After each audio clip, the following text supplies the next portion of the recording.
10, 9, 8, 7, 6, 5, 4, 3, 2, 1.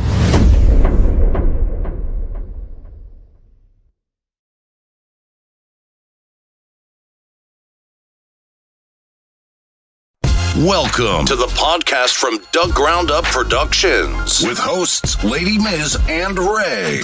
This is a universal platform, and there is nothing off limits. We talk about it all, and we keep it real. This is a no judgment zone, so come as you are. If you are a professional, entertainer, author, comedian, entrepreneur, or just someone who wants to get something off their chest, well, let your voice be heard here on From the Ground Up Productions. Sponsorship and other opportunities are available from the Ground Up Productions. Turning nothing into something. There's only one way to go from here.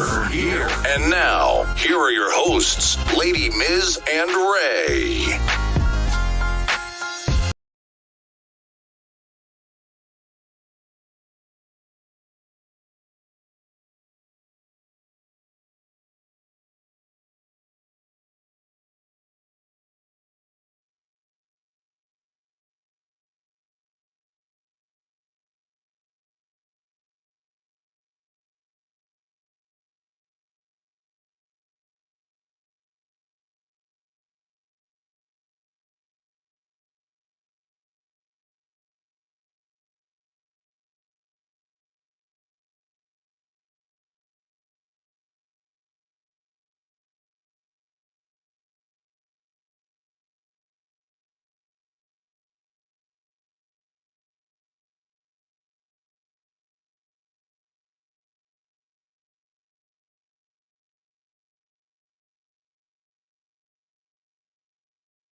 And those don't work. Hey, Diana, can you hear me? Okay, I hear you. Okay, great. Okay, then you backed up. All right. So listen, I want to first thank you for being brave to be able to come on here and tell your story to people. I know that this is not easy, but I know you wanted to do this and you wanted to get some things off your chest, let people know what you've been through, and also hope that maybe you can inspire others to get the help that they need if they are in the same situation as you was. I'm going to say was. And if I'm wrong for saying was, you can correct me at any time. So why don't you go ahead and introduce yourself and tell the people why you're here today? I'm Diana, definitely a victim of domestic violence, abuse, mental, physically, emotionally, you name it, definitely a victim. I'm here today because it's been serious, you know. I want to be one of many that definitely speaks on it to bring awareness and let these other women know that you're worth so much more. Your life is worth so much more. You can get out, you know, and it could happen. I want to share my story, and hopefully it can send a message, even if it's to just one, to be like, okay, I gotta go. Just put it out there. Right. Okay. So why don't you go ahead and tell us, start wherever you feel comfortable starting. Tell us what happened, what's going on, and where you are right now. Not where you are, but you know what I mean, as what you're going through right now. Right. Okay. I'm gonna say I'm gonna actually piggyback off what you said. You said when you introduced it, when you first entered, you was like what I was going through, and correct you if you're wrong. Yeah. No, you're not wrong. Okay. Yes, I was going through to the physical abuse, the mental, you name it. But some of that is not in play at the moment because of the steps I took. But I still, unfortunately, live in fear. So yes, it's like I'm going through it, but no, I'm not going through it as well. I'm going through it within myself and trying to rebuild mentally, emotionally, you name it, spiritually. Okay. But it was just meeting an individual. It wasn't long at all. And When you say it wasn't long, what do you mean by that? What was not long? the actual relationship. Okay, so how long was you in the relationship with this person? What's the time frame? Let's just say I actually met the individual in August of actually 2020. Okay. So that's not long at all. And this 2020, that's during the pandemic. Okay. So definitely. You met this individual during the pandemic, and tell us a little something. Tell us about that individual. That individual at first, of course, as usual, presented themselves like a real cool, dope individual. Yes, there was still something I seen that was deeper, but it was more so hurt.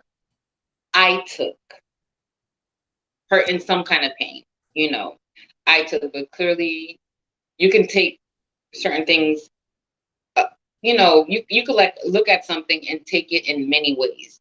I took it as somebody that, maybe had went through it as well, but gave the time to speak on it, not ask too many questions, which I think I kind of messed up on at the beginning, which I should have done. I felt I should have done.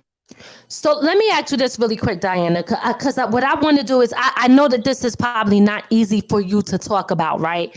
And I know you want to make sure that you probably say the right things or not even say the wrong thing and even deal with having to speak on this. But I do want to get to the core of this, of what we're here for. So right. I'm ask some personal questions, right? You already know I don't care either way, but we want to first, because there's a lot of I have a lot of questions, right? And I already spoke to you, so I already know what's going on. Let's first start with, was this person male or female? Female. Okay. Female. This person was another female. So, and the reason I asked this question is because the first thing that people think when they think of domestic violence, they think that it's a man abusing a woman. Okay. Right. That is the first thing that comes to people's mind, that it is a man abusing a woman. And the other thing is, because we keep it all the way real here, right? Yep. Another thing is, when people think like that, first of all, you got judgment. You got people who, people are going to judge. They're going to think whatever, because however they feel, you're going to have a lot of that. But sometimes they say when women get out of relationships with men and seek other women because of the abuse or because of how men treat them. Not true. Was that the case for you? No, not at all. Okay. All right. So it wasn't for you. Okay, great. So we covered that part. So now we're into the point where it's another woman. Now everybody can understand. Now talk to us about how you met this person and was there any warning signs? How I met was on a dating site. She reached out to me. I responded. I got off the site, and before getting off the site, we exchanged numbers and had conversations, text messages from there. Again, this individual definitely presented themselves as somebody else. When I spoke to them on the phone, it was somebody else. Even the first, second, and third date, it was somebody else, I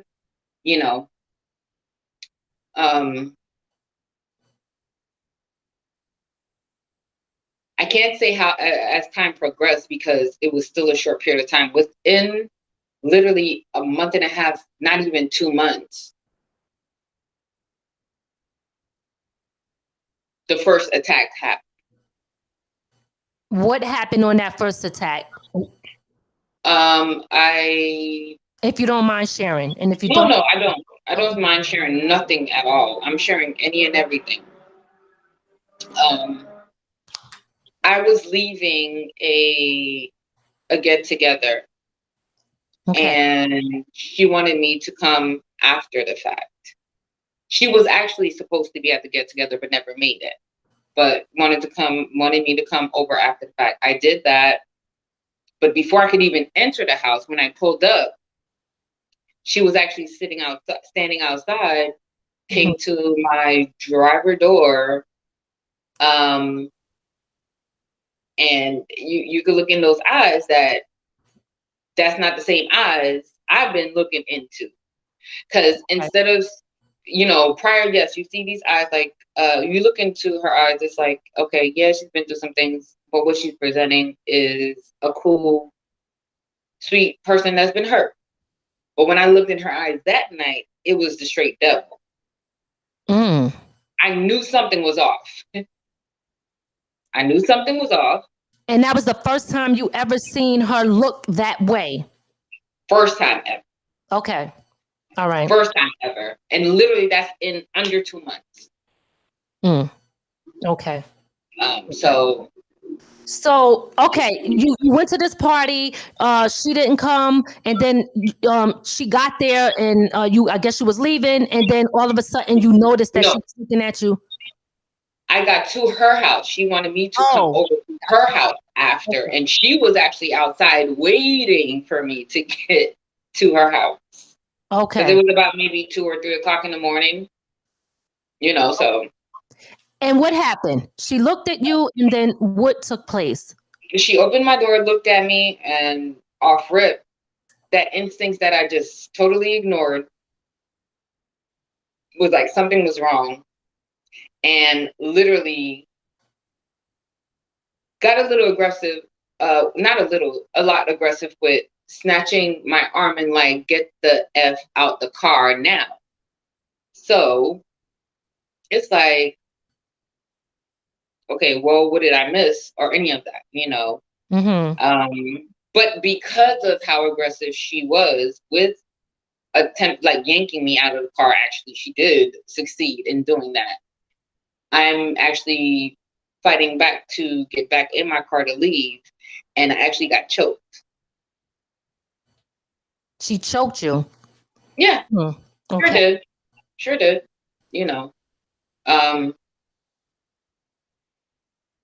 I want to say there's only like one friend at that time that knew about it. And we're not even cool anymore. But me still, with that even still happening, I was able to, I literally had to physically hit her to let go of my neck. And I closed my door and I sped off. And I went home. So that was the first incident that you had with her, right? Yes. Okay. So after that moment, what did you think?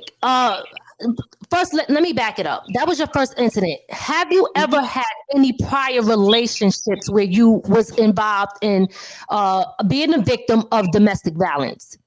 Yes. Years ago. 2000 entering 2001 entering 2002. Was it like 2000, somewhere between 2000 and entering 2002? Yes. Okay, so you've been through this before. Okay. So let me just read a couple of questions. So this Cisco Coleman wanted to know, was she arrested for what she did to you? This moment, because we still haven't even gotten to the part yet. We're just building up to what is to come, or what happened. When I mean what's to come. So did you call the police at that time when she did that to you? You did not. Okay. All right. Let me see. I don't know what that is going down. When did she realize it was abuse? Gloria Stewart says, when did you realize that it was considered abuse, what she was doing to you? I've been realized it. I overlooked it.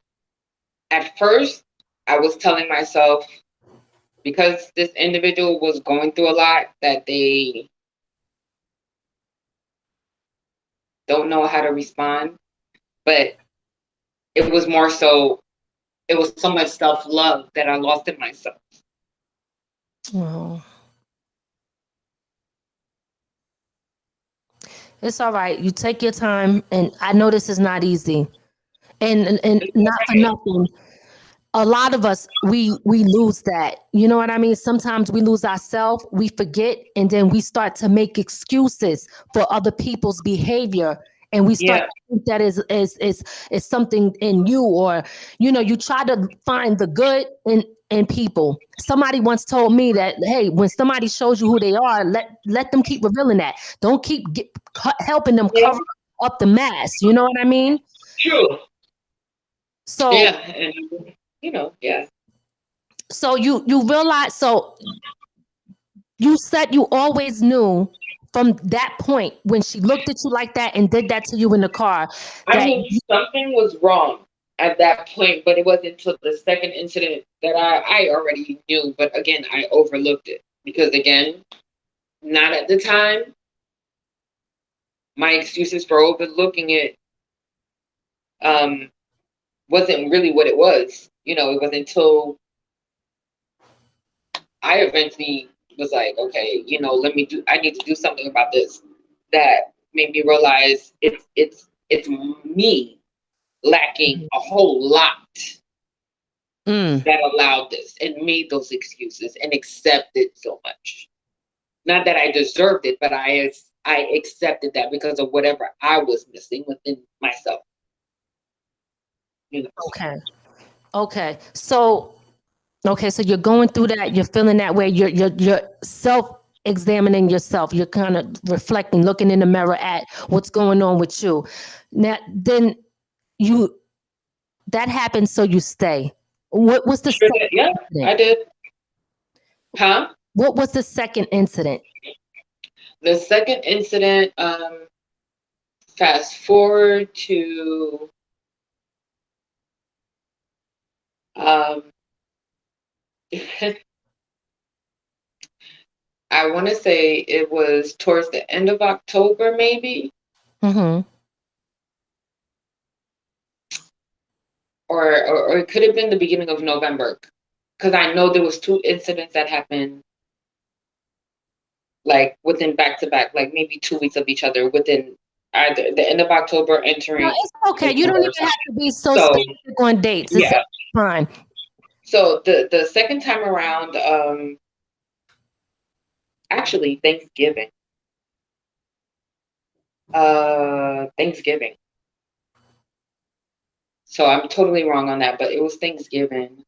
I had worked a 13-hour shift. Mm-hmm. Came back. At this time, we're not living together, but I spent most of my nights there. My days and my nights there. If I wasn't working or so on. So, but came to the house. I started cooking the Thanksgiving dinner, and because there was so much other stuff, smaller stuff that happened in between the first incident up until then, but this was so major. From the time I walked in, I felt there was a problem. How did you feel? What made you feel that? But what made you feel that way? Was it how she acted, how she was looking, something she did? How she was looking, she was drinking, smoking, and I don't know if whatever was going on in her phone, it looked like there was a lot of back and forth in the phone that added on to your drinking and smoking, Okay. But I just knew. I just worked and I walked in, and it had nothing to do with me, but it was definitely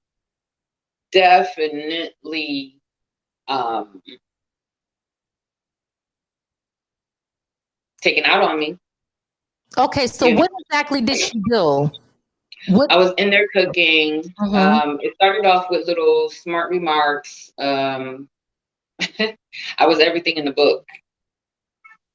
You name it, I was everything in the book. So it started with verbal abuse. It was verbal abuse first. That's how the second incident started. Definitely. It didn't Yes, it was verbal. physical It eventually got physical. in the second incident, or was that Yeah. late? Like it? Okay. In the second incident, Thanksgiving Eve, Thanksgiving Eve, it went from verbal to physical.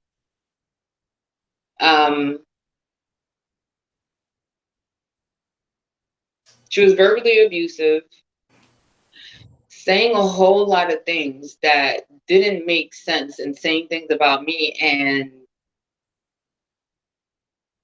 telling me I seen these in your phone, that in your phone, from this person and this person. I know it's all lies, you know. So you were being accused. Okay. You were being accused Yeah. of specific things of being in your phone. She started off with being verbally abusive. And in that same day, it turned into her being physically abusive. Yeah. Did she grab you, push you? Yep. I actually stopped cooking. Okay. Period. And my instincts told me I need to go because it's about to go left. But clearly, it was going to go left anyways. I attempted to leave. Now, this individual has a door. You have to lock and unlock from the inside and the outside. So it's not like you could let yourself out. She has to let you out. Wait. So hold up.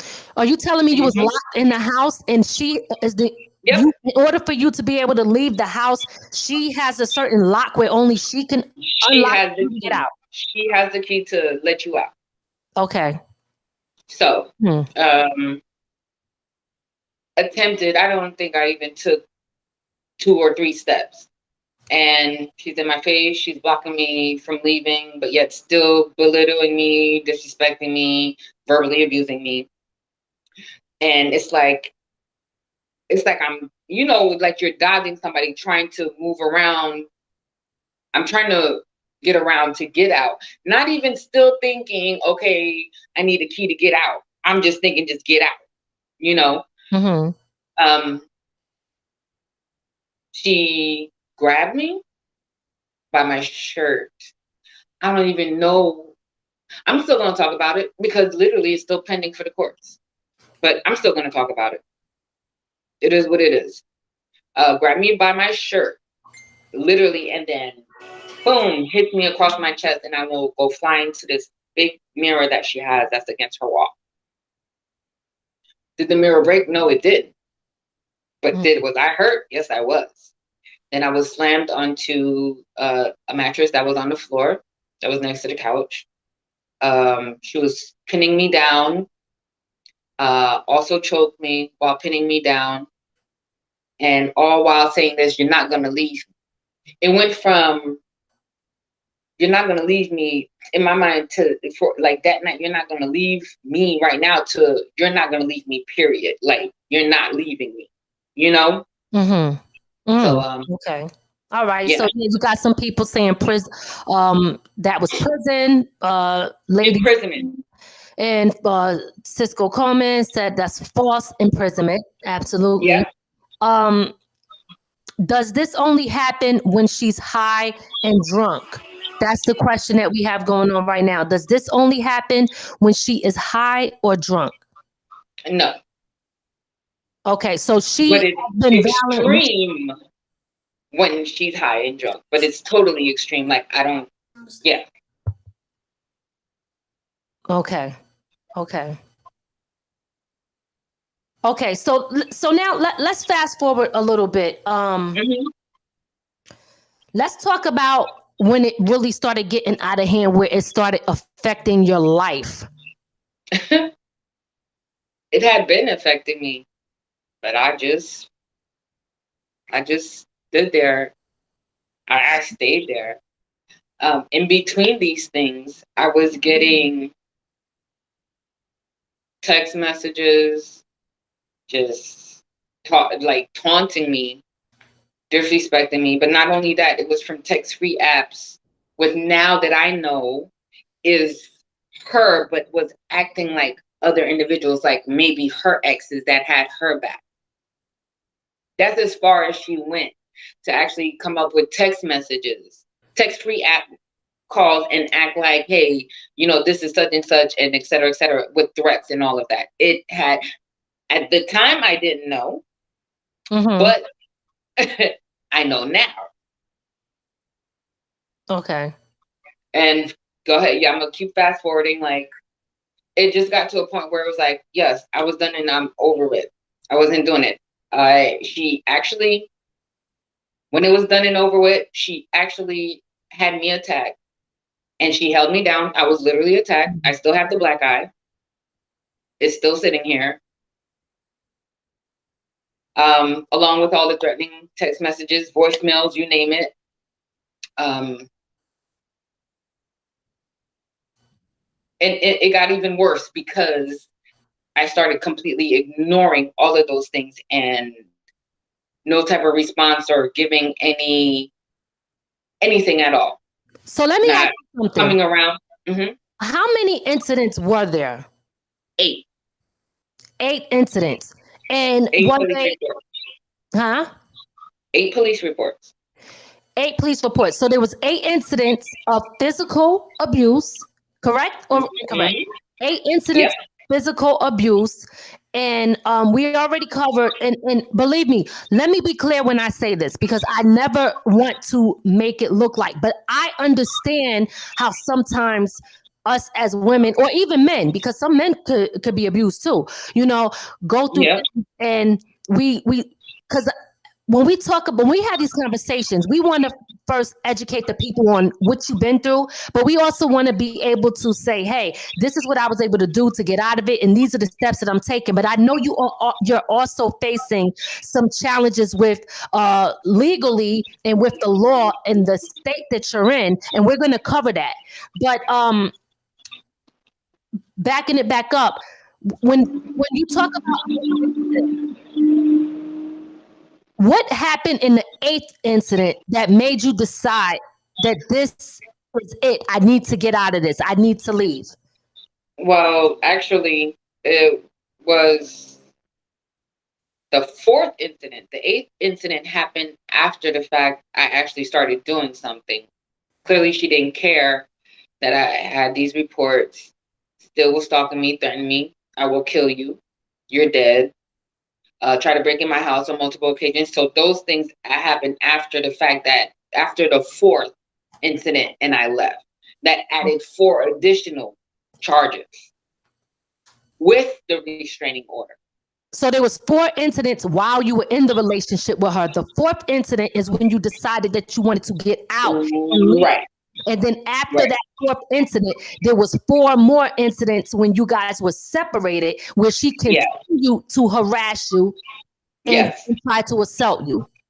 Yeah, stalking, following, everything, you name it. Harassing friends. Yeah. So okay, so where was she stalking you at? Like, when you say stalking you, was she coming to your job? Was she coming to your house? Was she following you in the car? I know I've been followed in the car. Coming to the house is like most of them. Trying to break in the home. Trying to break in the house. Yeah. Okay. Yep. Trying to break in the house. Trying to break down the door. Oh yeah, I called the police. Took them a little while. Okay, so what happened when you called the police? I called them and I said, I have an ex-girlfriend. I have a restraining order against her. She's trying to break in my door. And I'm not gonna lie, I could tell I was stuttering a lot because I was so nervous and I was scared, Okay. I was asked for my address. I was transferred to my jurisdiction. Got to that second one, was transferred to a third one that got my correct jurisdiction. So again, this individual was able to leave when they did attempt to go to the home. Wait. What do you mean? Because sometimes there's little gaps. I want to close these gaps. Go ahead. Go ahead. This individual continued to leave. Leave from where? Was she arrested? No. When she left my house trying to break in. Okay. They gave her ample amount of time to leave. Oh, so the police did not come in enough time to catch her. So by the time they got there, she was gone. She was gone. Okay. Just like I said, I called 911. They transferred me to my quote unquote jurisdiction. Okay. And that quote unquote jurisdiction actually transferred me to the correct one. Okay. You feel me? Yeah. I went from 911 to one police department to the next police department. Okay. All right. So, oh man, this is crazy. Big shout out to everybody checking in. Make sure you guys share this live, especially if it's somebody that you think can benefit from this conversation, someone who might have went through the same thing, and someone who you think that may need help if they're stuck in a situation. Now, let me ask you, wait, did she have papers when she was stalking her? So someone asked, did you have papers? Did you have papers when she was stalking? Yeah, my restraining order. Protection. Okay. Yes. When did you get the order? Yeah, I have my restraining order. Was she served? Not till the second time is when I found out, and they were able to serve her the second time around. What happened in the first time? The first time was when she was still able to get away. Oh, okay. They did go to her house. But again, you know how you have they was like her door was actually open, but the gate itself that you have to lock you have to use the key to get in and out. Okay. Was closed. They knew she was there, but it's not like they could just go in there. Okay. And even if the door was unlocked, it's not like they could just go in there. Okay. The laws, whatever they feel. But I'm pretty sure if she had broke through the door and God forbid I stabbed her and shot her, they would have made it through this door. You feel me? Absolutely. Absolutely. I'm just saying. So Gloria's asking, was there any witnesses of the abuse at any time? Yeah, her friends. But the time that she attempted to break in, my friends, I had some friends that would sit on the phone with me and stuff. And there's one particular friend that definitely was on the phone with me to hear some of these things that was going on. Wow. And stuff. So not physically with me. I was in another town, an hour and some change away from where I was originally living from. Okay. So, yeah. We're going to talk about something in a minute that I want to point out, and I think it's very important. I know that there are some people that may be tuning in that is involved in law enforcement. So if you guys have any advice that you want to give, we didn't even get to that part yet. Please make sure you do. But let me just back it up a little bit. Let's talk about what and how this affected your day-to-day life. Paranoia. I don't sleep at night. Every little thing I hear, I think it's her. Even with changing locks, and all that stuff, everything that I've done, even with the restraining order, there was a point where I really almost gave up. I really almost did, but. What do you mean? Yes, mentally, emotionally, spiritually, it has totally broken me. Totally broken me. I drive with. My rides are even longer to whatever destination I'm going, just to make sure I'm not followed. I'm in the house before it's dark, or I just don't come to the house at all. You don't go to your own house? No, I don't. There's times I slept by the water because I know those officers sit there all night. So you don't sleep in your own bed and you will sleep in your car because you think that she's going to come there? Yeah. Yeah. Oh my God. That's no way to live.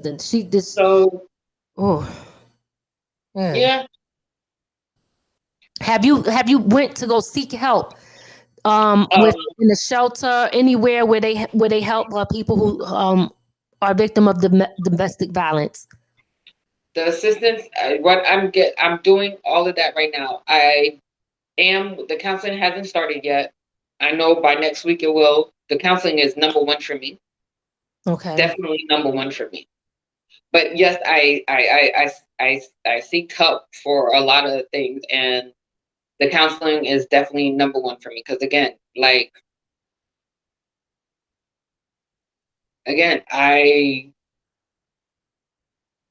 sometimes I can't even think straight. Again, when I say mentally, emotionally, spiritually, it has torn me up from lack of sleep, not able to function. Times where I have to, if I see a text message from a number I don't even know, I lose focus on the road and where I'm going. I would get lost in my own neighborhood that I live in, and I would have to pull over. Is that serious? So you're living in fear? Yes, I am. Totally. It's not cool, but I know I'm definitely taking the steps to try to fix that, help that. Because it damaged me. It definitely damaged me. Wow. So let me, I'm sorry that you went through that. I'm sorry that you're somewhat still going through it to a certain extent, because I know you're in court and things like that. Let's talk, I want to jump over to law enforcement and the help that maybe you got or didn't get. Let's talk about, do you think that law enforcement may have failed in some ways with doing their job to be able to protect you as a citizen in your city? Yeah. And definitely.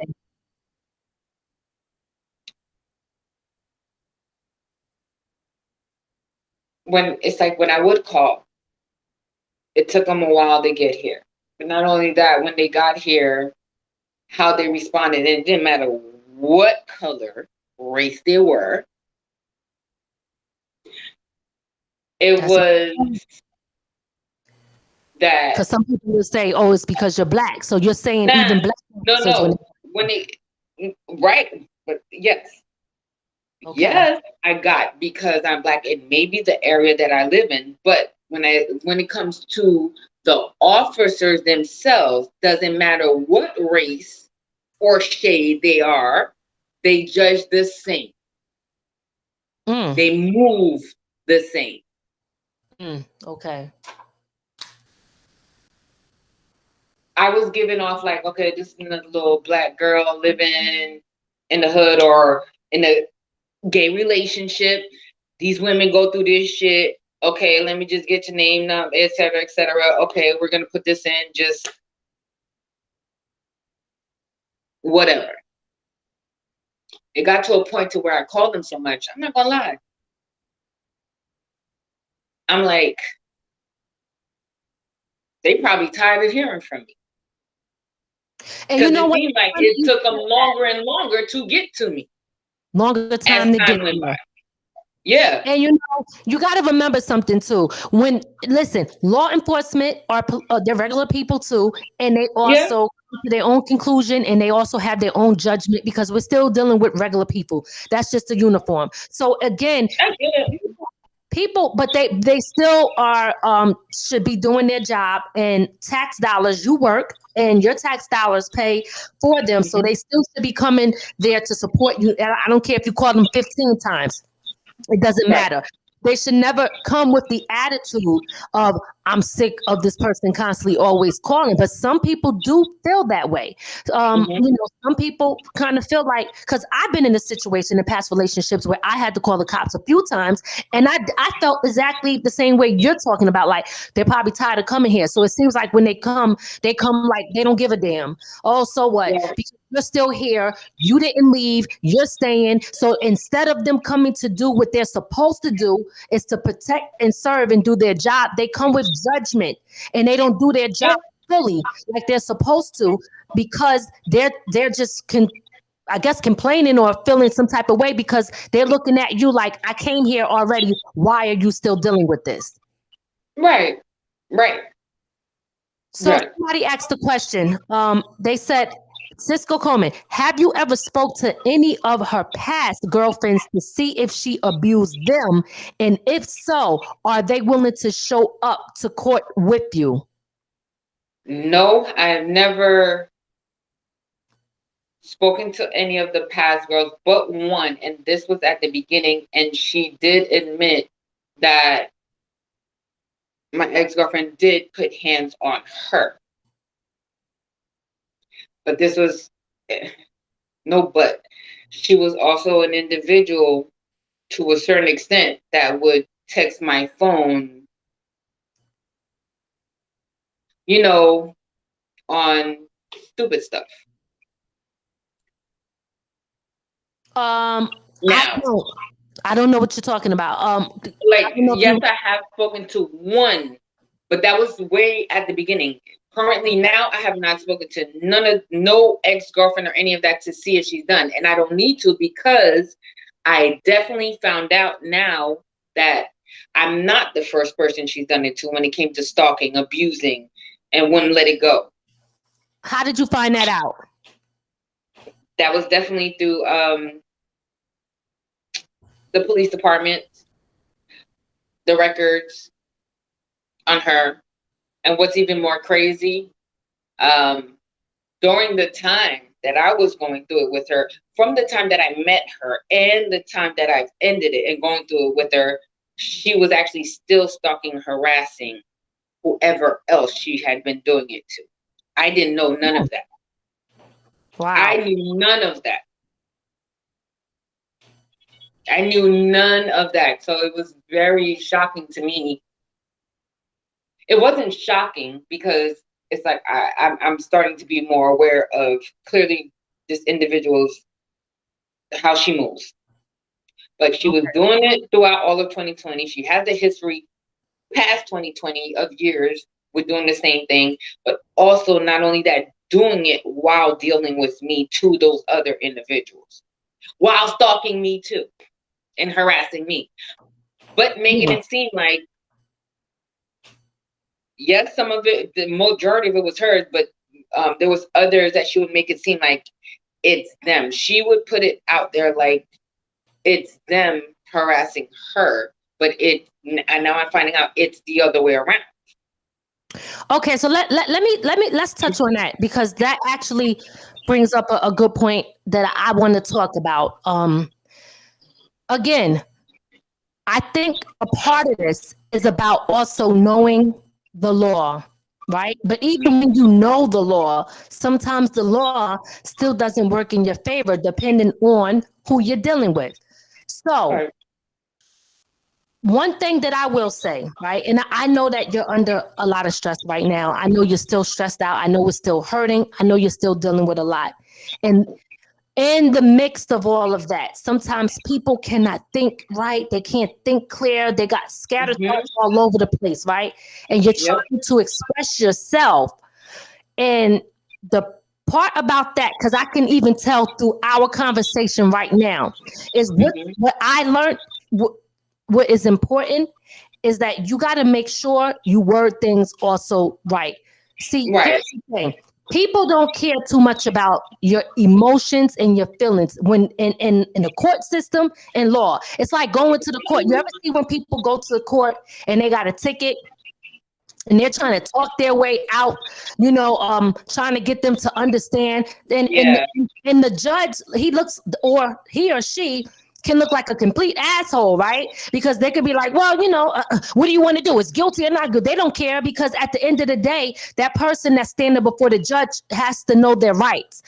And if you're standing there and they start talking to the DA, like, you think the DA is or the other person is going to defend you? That's not their job. Neither is it the judge's job to do that. So sometimes when we go and we're talking to these people, we're talking to, if you're in court or when you're filling out that paperwork, you got to really get to the point and be specific on what happened and make it very clear. Like some people tell me like, oh, first I might be long-winded with some things, right? But sometimes I'm very to the point because I know they need to understand exactly what I'm saying. If I go in and say, I'm hurt, I can't believe that they did this to me, or because I'm feeling like this, like none of that it doesn't stand up in court. If I go in and I say, this person, like, for example, what they taught us in the class for the gun, right? This person threatened me. They used this instrument, which was this type of weapon, and this is what he did, and this is what happened, and this is how I responded in defense, right? All of these things and all of the ways of how you word things can make a difference, because you go in and you don't address it properly, and who knows what happened with the other people too. And let me be clear that I'm not saying that you didn't do that. Okay, I'm just speaking in general. But this girl, for some reason, is getting away with what she's getting away with. For some reason, it's either a lack of what the police department in that city is not doing, or she might know the law better than somebody else, and she is using that to her advantage. So that's why I really, really feel it's so important to really know how to address things, how to word things, even when you're writing a document to make a complaint. A lot of people don't know, and I know this because I've been through this situation before where I filed a complaint and you got the sheet of paper and you got all that space at the end. You just put a little bit. Them police officers or anybody could come in and write whatever they want and make it, and then tell, let me back it up. You have the sheet of paper and you write your words and you got a lot of space, and then you sign the bottom, right? Now you left room for them to add in what they want. They could say you wrote that and you signed it, right? So what they always teach us, I'm just giving some things, is you take a line and you go across diagonal, and then you can initial in the middle, right? So now you're not leaving room for them to add certain things in, because you don't know who or what you're dealing with when somebody So again, details is very important when you're telling people what happened, and you, of course, you're going to explain how you feel, but when you're dealing with law enforcement in the courts, you got to leave that part out, and you can express that later on, because they don't care about none of that. You know what I mean? They're not there to protect. They're not your lawyer. These people, you know what I mean? So that's a very important part that people have to understand when you're going through these situations, because I'm still here trying to wonder if she has a history of doing this, and she's done this before. The police know that she's done it before. She's doing it again, and they seen it, and there's order protectors and all this stuff, but she's still out. That's the questionable part. Why? Why is this girl still out? Has she ever even been arrested? I don't know about anybody else, because they didn't go as far from that. But with my situation, no. Again, with my situation, no.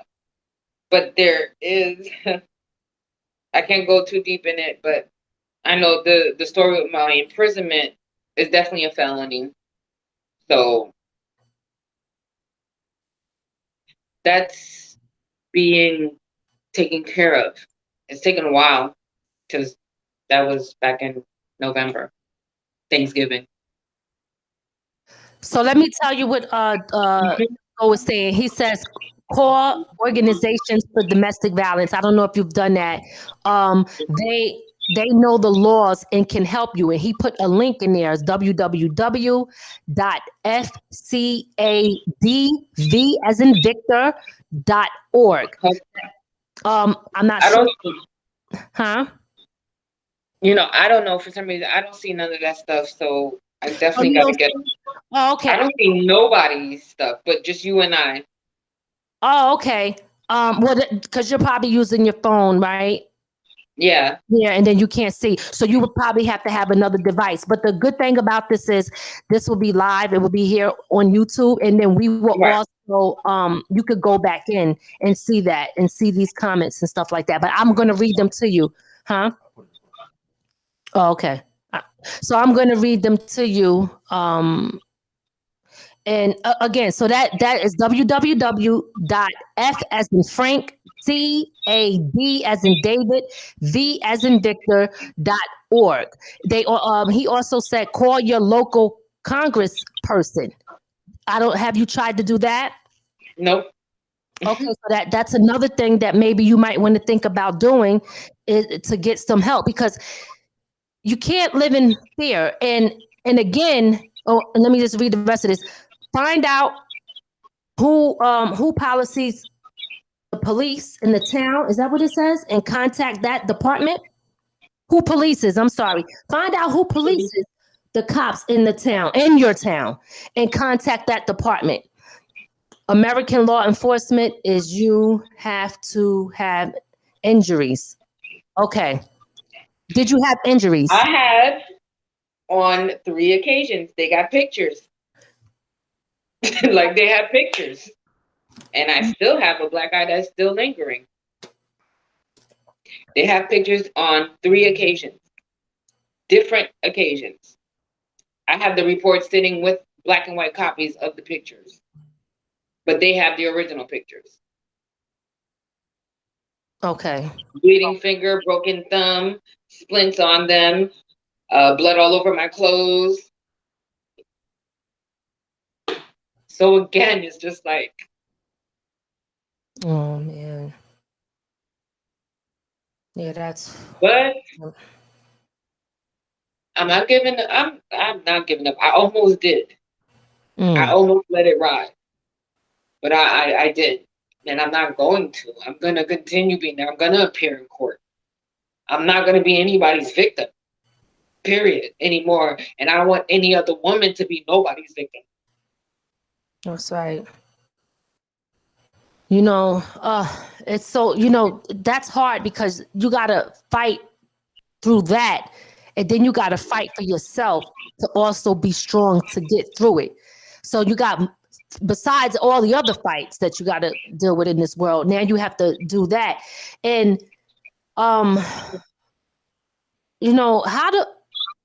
what keeps you going? What makes you stay strong? First, God, and I got a kid. I have a daughter.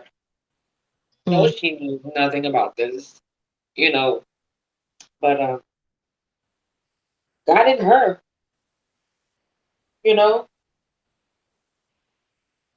Has this ever pushed you to the point where you just felt like you when you say I almost gave up, what does that mean? I almost gave up as in just letting it ride. It was like, if she kills me, she kills me. Oh my God. Almost. It ran through my mind plenty of times.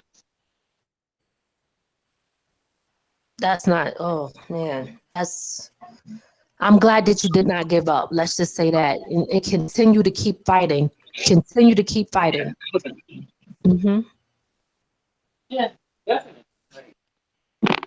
But again, God is, listen, I've been through a lot enough to where God has definitely saved my life. To where I would have, even though I felt it and I said it and I almost did it, it would have been a smack in his face to have given me so many chances in life. Because clearly I have a purpose. I just need to really recognize that purpose, embrace it, and apply it to my life. So again, yes, the thought has crossed my mind plenty of times, and I almost did. But he refused to let me do that. And not, again, my kid, my daughter, him first, because without him putting that in me, as crazy as it might sound, who knows if I would have had enough strength, because I already thought about it, to really think about my daughter, to be like, no, I'm not doing this. I'm not going to let this go on any further, for me to get that much strength enough to be like, no, don't let this go. Do what you need to do. Regardless if you feel an officer or whoever, department might be tired of you. Call them as many times if you need to. Walk up in there. Go seek any other type of assistance or help or legal. I've done that when, with trying to actually get legal help, not from nobody's public defender or whatever you want to call it. Even if you did, so even if that was the case, it help is help. But I understand why you're saying that. But people should never even judge. Like, if that's what you had to do, then that's what you had to do, because they still have a job to do as well. They don't get off the hook just because of that. But we know what it really is, and when it comes down to that. Have you ever felt like, when it comes to law enforcement, you were afraid to fight back, or, hey, I'm calling you guys, I can't, I'm constantly calling y'all. Y'all might be tired of me calling, but I'm calling. I need help. I'm in a bad situation and I don't know which way to turn. But what happens if you have to really fight out of a situation and somebody's life ended up getting taken? Have you ever been afraid that you might be the one to take somebody's life out of self-defense? Yes. Hell yeah. It's crossed my mind on multiple occasions where I felt like somebody's gonna have to go. Either her or I. I told myself it's not gonna be me. After a while, I was like, it's not gonna be me. So if I gotta take a life, which still is disgusting and hurtful to even think that for me to even have to go there to that extent. If I had to do it, it was going to be that. And that's why I say again, if I did that, law enforcement would be right here, ready to put them cuffs on me. Self-defense or not, but guess what? I still have to go through the motions. Mm-hmm. I still have to be locked up and arrested for, all of that before it's proven self-defense. You feel me? Yes. But it has nothing, but also, like,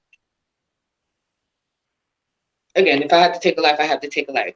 It's the whole fact that why do I even have to go there? Just taking a life, period, just as a human being, is not something I had ever crossed my mind up until this situation. Well, let's be clear, because what I don't want to happen is you to say something and it could be used against you later on. So when you say, if I have to take a life, I have to take a life, you mean in order to protect minds and in order to protect, yes, okay. In order to protect myself, definitely. But just that thought is just like it doesn't sit well with me, because it's like, why does anybody ever have to feel that way, think that thought, or even actually do that to protect themselves? Yes. Let me read some of these comments to you that some people are asking that they want to know.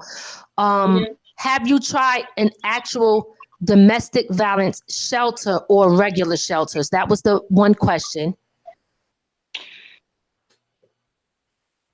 I chose not to answer for a certain reason. Okay, so we're going to skip over that. Sandy, she asks, she says, D, no judgment, but I believe it's best to approach this as the vector instead of the victim. This is not how your story ends. Use your daughter as your motivation. You don't deserve this. That part, I agree. I definitely, that's why I'm doing this now. I'm trying to use it as a victor, not a victim. Yes. So thank you. I do appreciate it. Yes. And Gloria Stewart says she's praying for your victory. Thank you, Gloria. Love you. Cisco says, please keep fighting and reach out to more people. Do not give up. Think outside the box and stay strong. I exited out. Sorry about that. Find your purpose. This is Sandy. Find your purpose and your worth. It will drive you. And Cisco put in another link. You want to put that link up here across the screen? Here is another link. It's womenslaw.org. Womenslaw.org. Sorry, let me say the whole thing. womenslaw.org/find-help/FL. Okay. Okay, remember, I don't see nothing but YouTube, so I have to Yeah, eventually go back and get those. Do you see can you see the on the bottom of the screen when the number going across? Do you see that or you don't see that either? I No. see absolutely nothing Probably but just you and I it's okay. and yeah. You'll be able to go back after, and see all of this. Yeah. And yeah, you'll be able to see it in the comment sections. Tell her we love her and sympathize with her.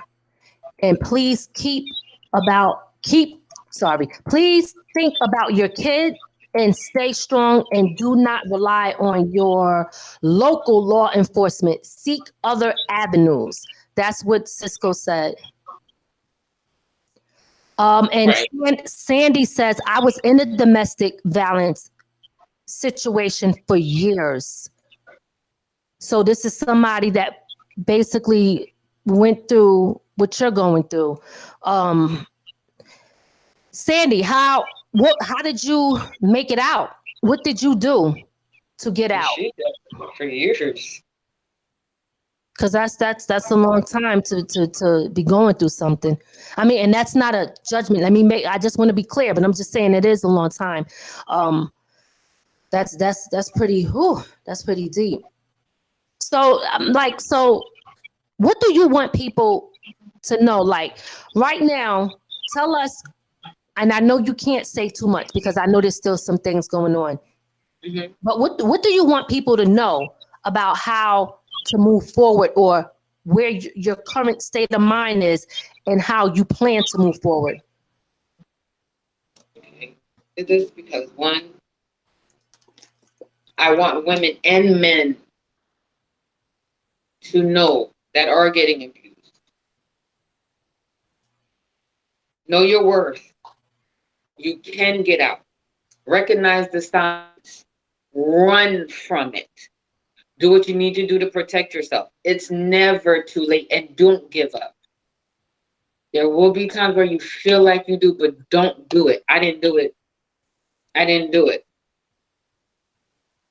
I'm still going through the process. I'm grateful for the things that has happened, for me. The number one thing is that I'm still here to even do this and speak about it. That's right. I just want, again, men and women to just know this is wrong.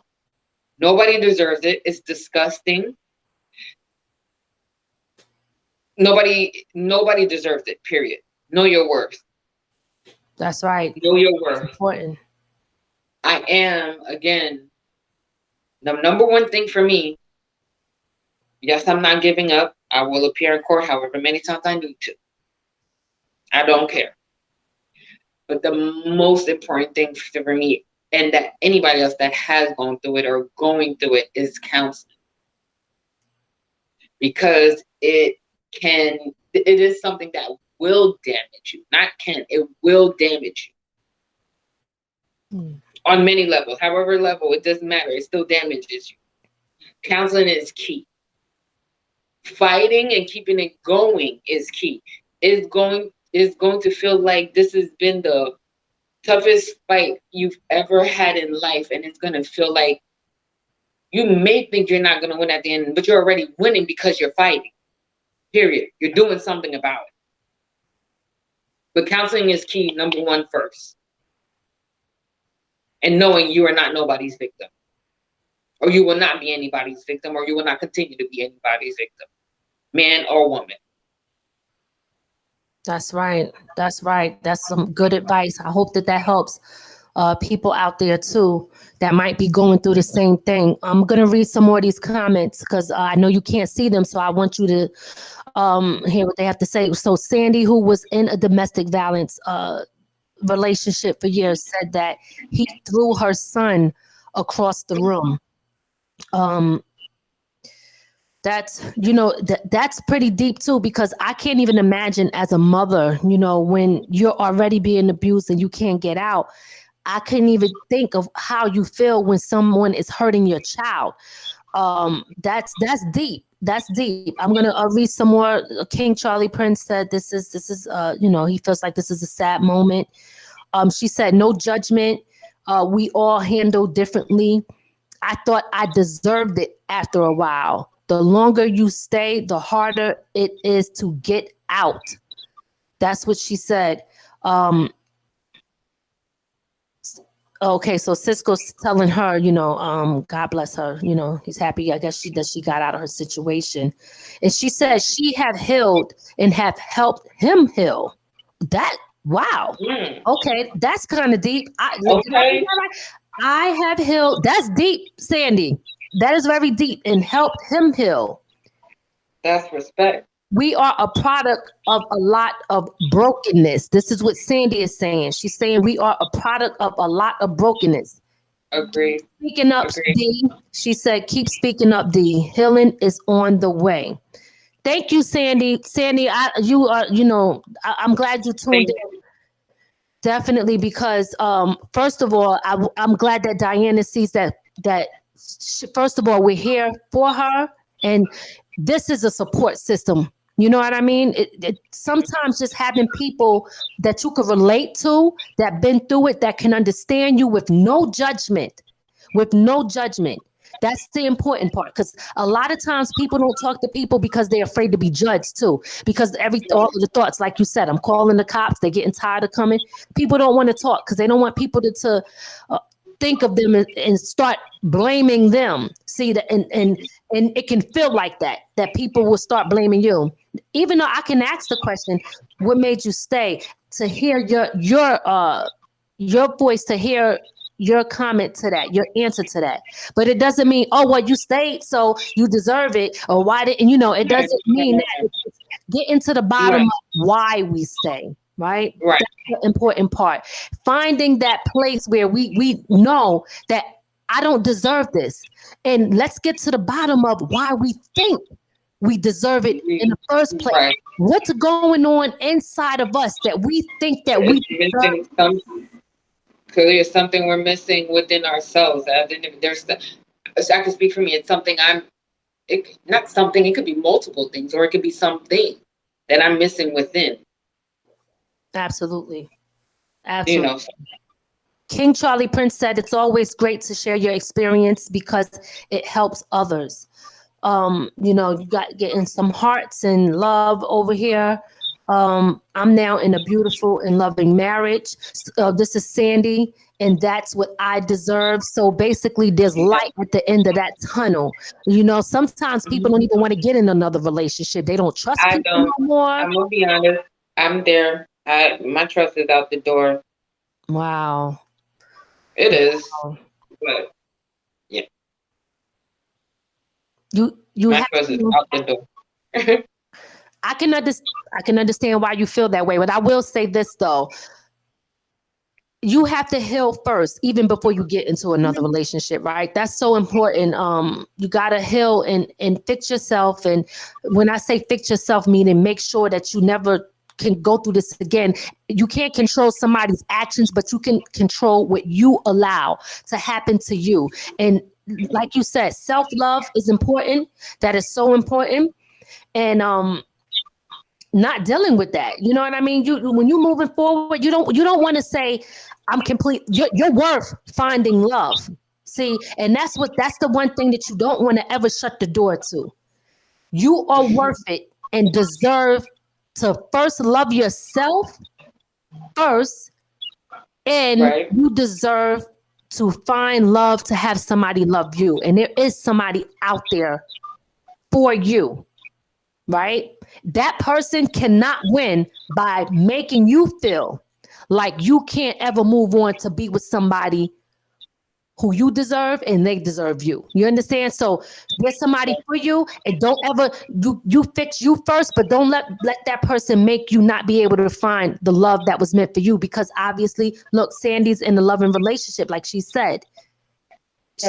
If let's say she would have closed that door and locked it and never opened it again. So I'm just telling you, once you work on you, it's okay. It's okay. You know what I mean? I get it. I hear it. I get you. I understand it. Again, it starts with me. That's self-love. Amen. It starts with me. Yeah, she said you will trust again after you trust yourself again. Good one. Good one. Right. Do Agreed. Let me ask you, do you feel that you will get to the point?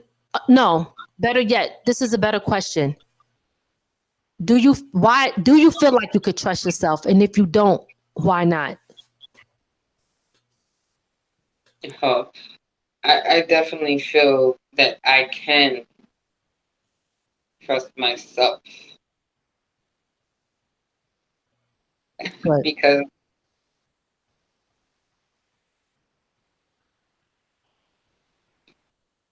this situation and the feelings is so disgusting. I don't think anybody would ever want to feel or be in that situation again. So, not that I have no choice. I want to trust myself, and I know I will. You know, at the end of the day, I know I will. It's a must, period, because I don't want to live or feel this way ever again. Ever. I feel like I can trust myself. I can trust myself eventually as I work on myself to know my worth. Yes. You know my worth. Definitely know what I'm not gonna accept.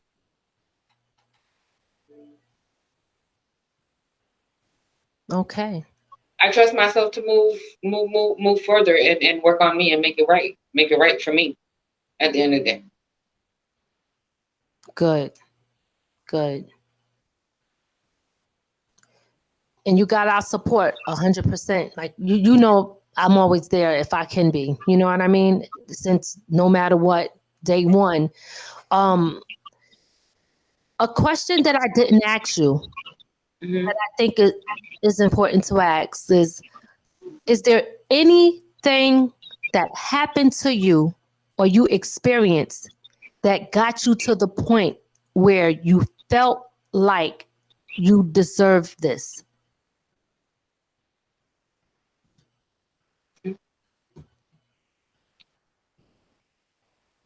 Is there anything that happened? Yes. The only thing that happened was me overlooking it, accepting it, and that boiled down to just a loss of self-love. No, what I mean is, what I mean is, how can I put it? Our past. Sometimes our past, like for example, like me, when I was writing my book. Huh? Like generational curses. Okay, see that's the part. It happened to my mom. There we go. That's what I'm didn't think it would. Didn't think it would affect us because when we did see it happening to our mom, it was like, oh hell no, not me. Would have our mom's back, etc. But yeah, hell yeah, it was me. It is me or whatever. So yeah, seeing my mom go through it. Man, my mom went through it.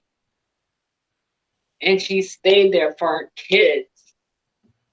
Oh, man. Until she got up and left with all her kids. Without a dime. So yeah, it definitely stemmed from something. What we seen growing up, not just in our household, but the family itself. It could have been aunts, uncles, you name it. Yeah. And I think that sometimes could be a part of it. We all see it, right? Some type of abuse or something in our family, and then we internalize that, and we start to think it's okay because we say, well, if this person stayed, then maybe it's not that bad, right? So then it starts there, and then it starts with it could, and I'm not saying this is your case, but it can start with people saying certain things to you. Maybe it could be some people have been put down or been told certain things about themselves, that they're not good enough, they're not this, they're not that. And a person, they say sticks and stones may break bones, but words don't hurt me. That's a damn lie. Words do hurt. It sure is. They came up They with do. okay. Words hurt. And you can't take them back when you say them. And that right there, you know, when you look at all of that, and then it's like you start accepting little by little, accepting people in your life that you know are not good for you and don't love you the way you're supposed to be loved. Because at some point in time, throughout time, you were taught that was okay. And maybe it wasn't, yeah, you know what I mean? And and we all, like, you know, it, like I took this class with Ayana, right? It was the Fix My Life, and she was she brought out some stuff at me where I was like, wow, I didn't realize how broken I was. Like, I wrote my book Broken Then Healed, and I'm like, well, damn, I'm still broken. I thought I healed, you know what I'm saying? Right. You know, right. I mean, sometimes we think that because we don't know ourselves. Yeah. Absolutely. You do think things are okay, that you worked on something and moved past it, but you clearly there's something else that's going to smack you in the face. Like, no, you didn't. You weren't over this or that or that. Now you got to deal with this, that, and that, and that. You know. So, yeah. Yes. It definitely stems from something. Definitely stems, not something, but definitely what. Again, generational curses. What you see. You know, you gotta break that. In the home, outside the home, what you just see. Absolutely. And that has to be broken. It has to be broken. There's no way that we ain't claiming that. You know what I'm saying? It's just like even with health. Sometimes we say, well, it's running a family, but it could be, okay, well, maybe I got to change the way I eat. How I take care of my body, right? So I can blame it all day on the fact that my mom, dad, grandparents had high blood pressure, all of that stuff, and I just have to get it just because they got it. But no, maybe I gotta say I'm gonna eat right. I need to exercise. I need to do this because it's my body, and I have to take care of it. It's easy to say that, and I'm not saying this to you. I'm just saying in general. No, even with us. When it comes to relationships, those things affect us because it's you know, our surroundings and our environment that is actually teaching us certain things as we're growing, as we're developing, you know? So when this is happening, we're learning in the process. So when we're learning, we take on those things. So yes, it is taught from generations, but the great thing about it is we get a chance to break that. We get a chance to change that.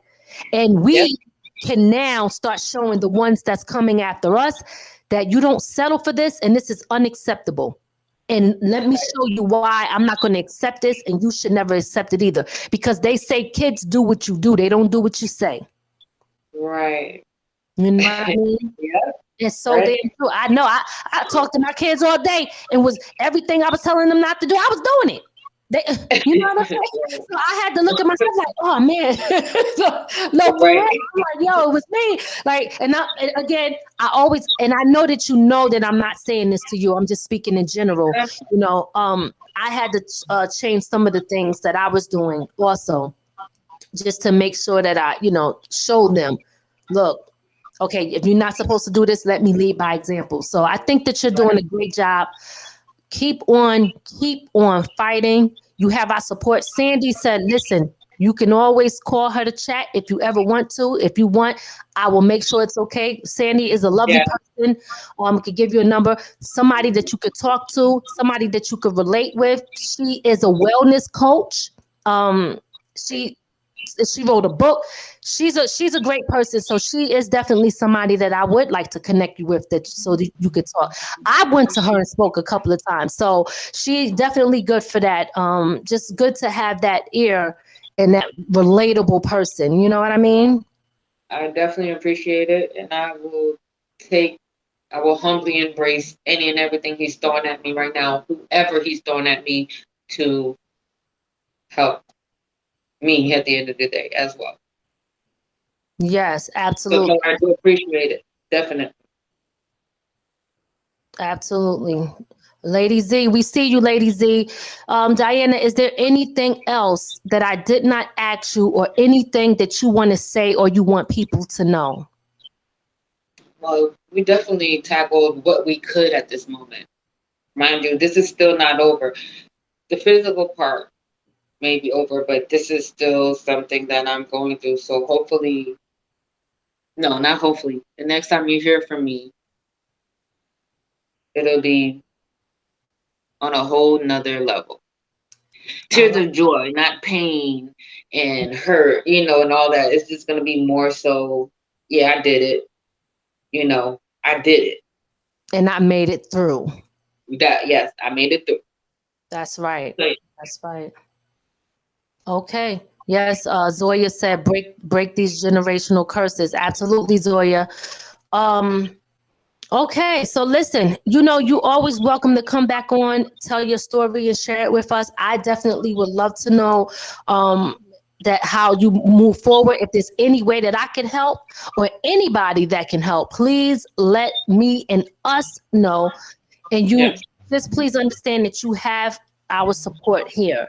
Okay. Don't forget to go into the comments sections when you can and look at the comments in those websites that were put in there. And I thank those that did put those websites in there. Thank you so much. Thank you, Sandy. All of you guys. Every single one of you guys. I appreciate it. Thank you so much. Absolutely. Hey, Shaki. All right. So we're gonna get up out of here. And again, like I said, you want to come back on, let us know, what happened, the outcome. And we're here. We're here if you need us, okay? Thank you so much. Love you guys. I love you too. I appreciate it. Please. Yes. All right. Okay. Thank you. All right, you guys have a blessed one. You too. Peace, y'all.